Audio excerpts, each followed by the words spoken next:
What's up, everybody? It is your girl, Symone Titania, and that's right, you are back for another episode of The Indie Seed. So, yeah, it's all these.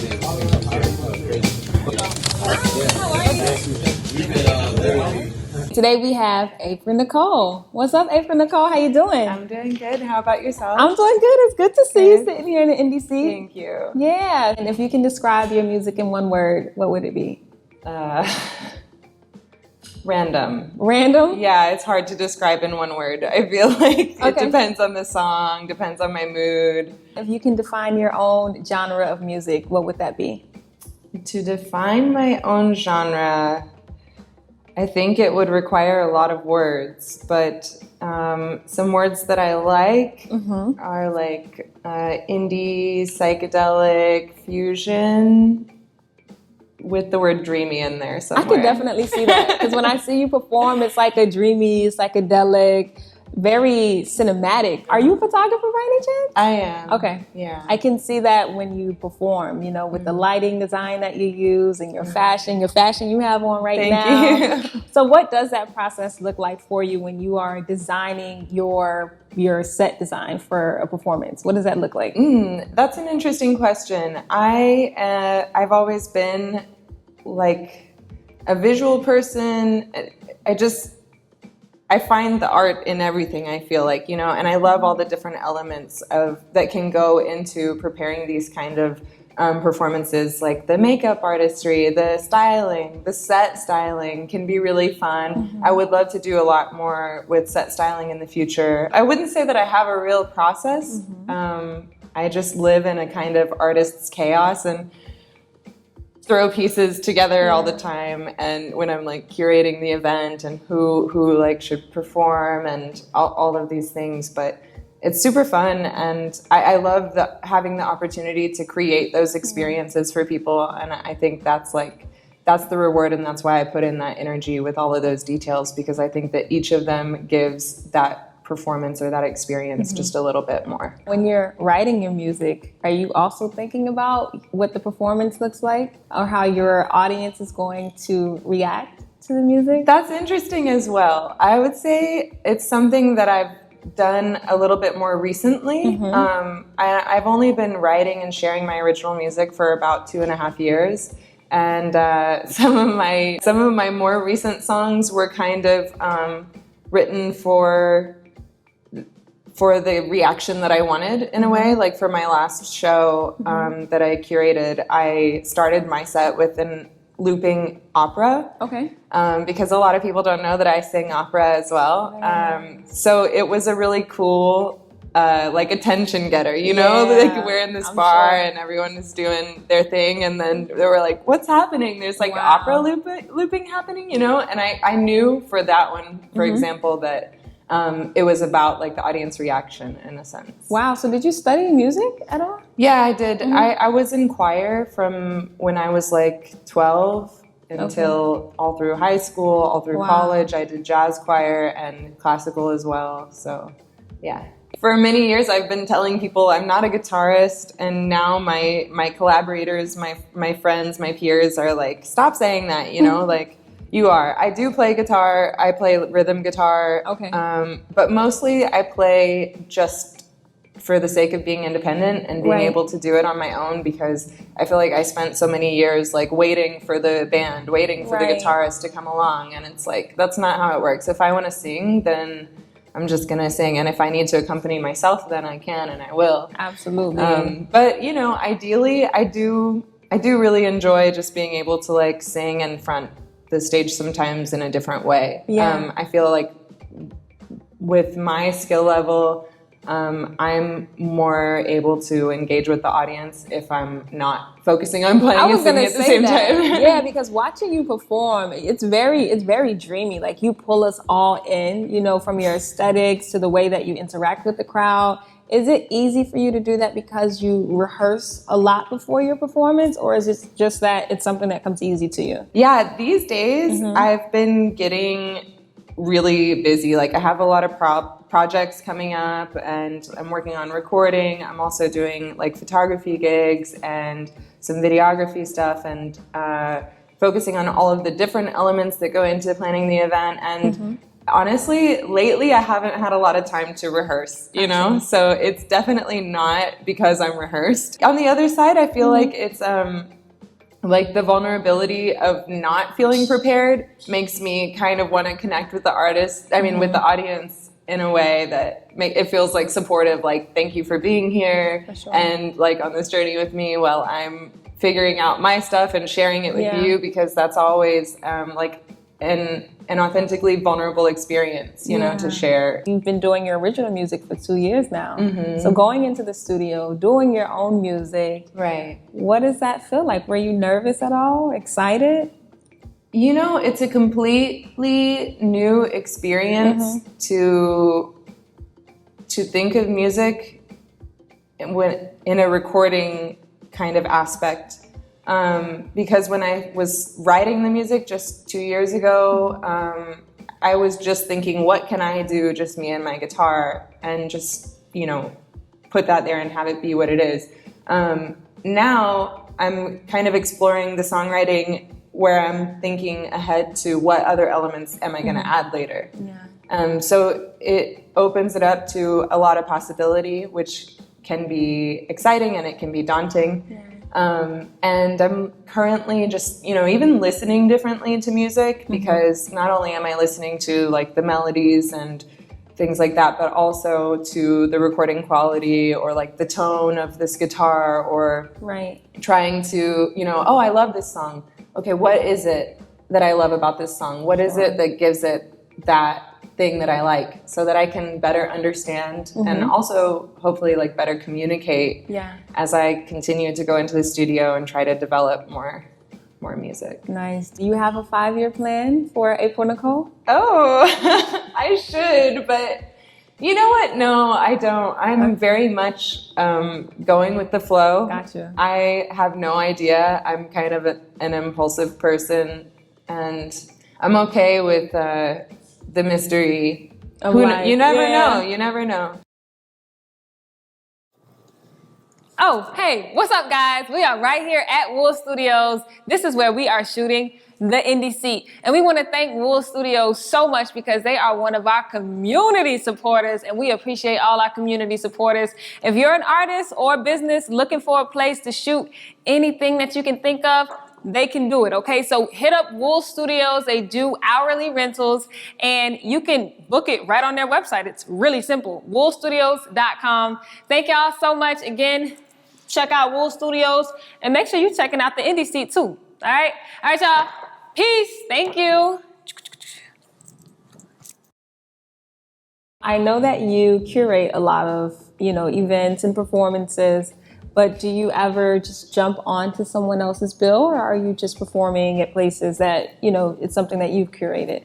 No, I definitely jump onto different shows and different gigs. Last night I performed at the Center for Subtropical Affairs, which I perform there a lot. I love that place so much. And I joined my friend Nick County. He put on this event, this family band, Coin of Gold, and it was a really cool experience where a bunch of our friends are singer-songwriters, and he, you know, kind of brought everyone together. Him and Ted Robinson wrote some music, and we all came together to record it in 2 days and then perform it live. And that was like a really thrilling... Wait a minute. Y'all came together in 2 days. And put a song together and then performed it live in front of people? An album. Not even just one song. It was like 8 songs that in 2 days we recorded. There were like 10 to 12 people involved. We were all like, what's going on? What's the plan? We didn't really understand, but we all dove in and just did it. And, you know, now they've got the album, which needs to be mixed and mastered. Yeah, that was a fun project. It's fun. I love to be able to, you know, meet other musicians around and to support them and to just be out there. I feel super grateful to be in a city that's so vibrant and alive with the arts right now. Yeah, absolutely. We are, right? Yeah. It seems like There's so much going no on. matter what form or media of art that you are in, it seems like it's starting to really thrive, especially right after the pandemic. Exactly. You know, I think a lot of excited. us, yeah, we all have that energy. You know, we've been at home just creating, and we're like, okay, now I want to get out and I want to share that energy with other artists too. Your visuals online are amazing. Thank you. Do you have any music videos that are coming out? I would like to. So I do have one music video that for my first single, Transcend, that me and my friend Lucas Fuentes and Ellie Hoffer, we just made it at my house. And I was pretty proud of that, Wow. you know, like for considering that it was just us in my spare bedroom, like playing with confetti, you know, I'm really proud of what we made. And I also take that as a learning experience that I do hope to improve and make more videos in the future. In February, I took a solo camping, like camper van trip through Death Valley and Joshua Tree. Nice. And it was amazing. I mean, there were like scary moments. I was, you know. And you were solo dolo. Yeah, solo. Okay. And I went there with my guitar and with my camera, and I was, you know, it was a real gift to myself to give myself those days where I had no plan and no expectation. I just wanted to make music and to take photos and take video. Wow. So I have some video footage, which is very meaningful to me from that trip, that I think I'm going to try to work into a kind of music video for one of my upcoming singles. Very nice. Well, we can't wait to see it. Thank you. What made you take that trip? Did you need to get away from Miami?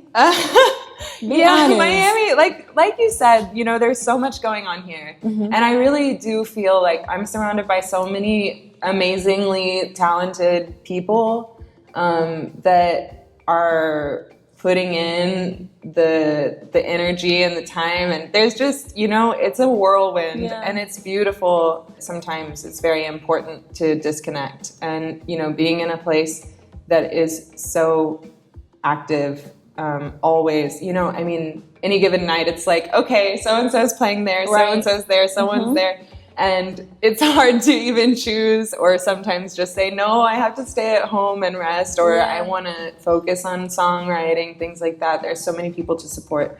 But I have to also take care of myself. Yes. And what does self-care look like for April Nicole? Yeah, I think disconnecting, you know? Good. Is that social media? Is that from going to performances? Is that work? What does a disconnect look like for you? I think so. Like, I think the disconnect is like just solitude, silence, taking time to process everything that happens, because I feel like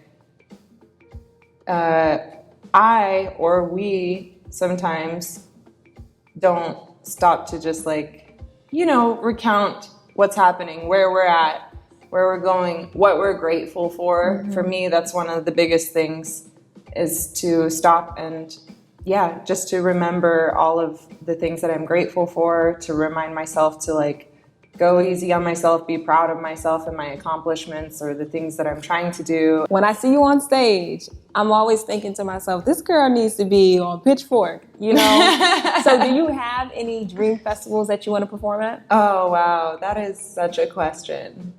I mean, there are so many that I would. I don't know specifically which festivals.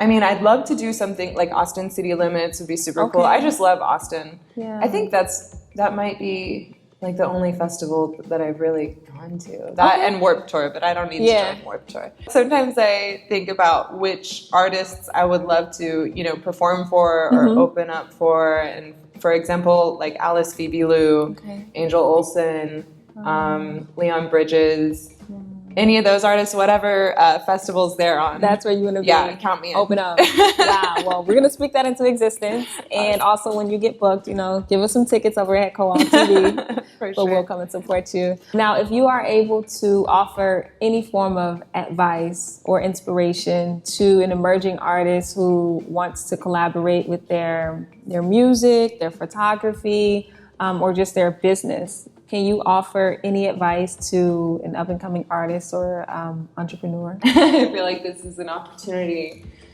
to share some wisdom, but I think there are a few things that are important. And one is to be authentic to yourself, whatever, the music that you're writing or the photos that you want to take.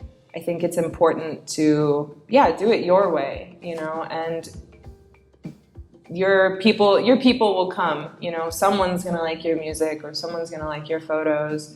Then another important thing is to embrace the learning process. I think as an artist in general, it's important for us to stay humble. We're always growing, we're always learning, and that's part of the beauty of it. Again, thank you guys so much for tuning in to the Indie Seat. My name is Symone Titania, and we can't wait to see you next time. Sweet. Yay. Awesome. Thank you.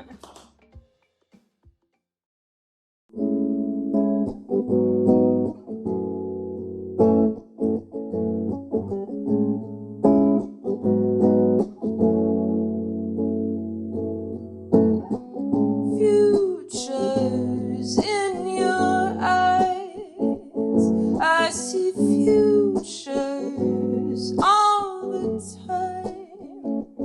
Different places that we can go, other versions of you to know.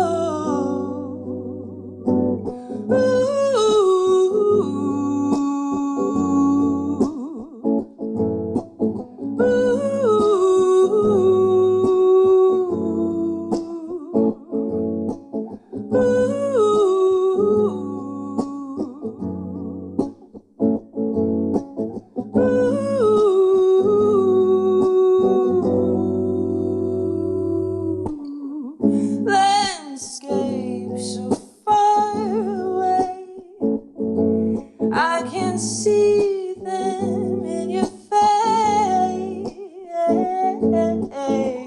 in all the ways that you look at me, like a future melody.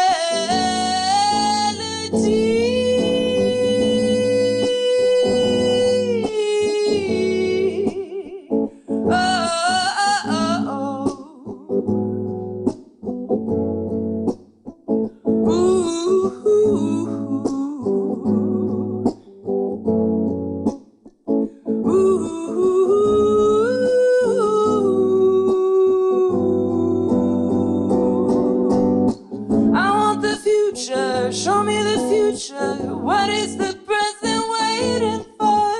I want the future. What is the present waiting for? I want the future. Show me the future. What is the present waiting for?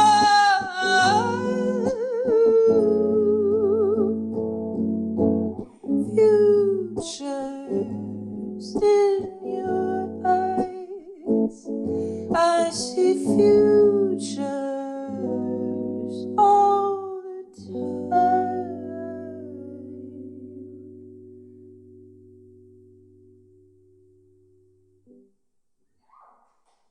Thank you.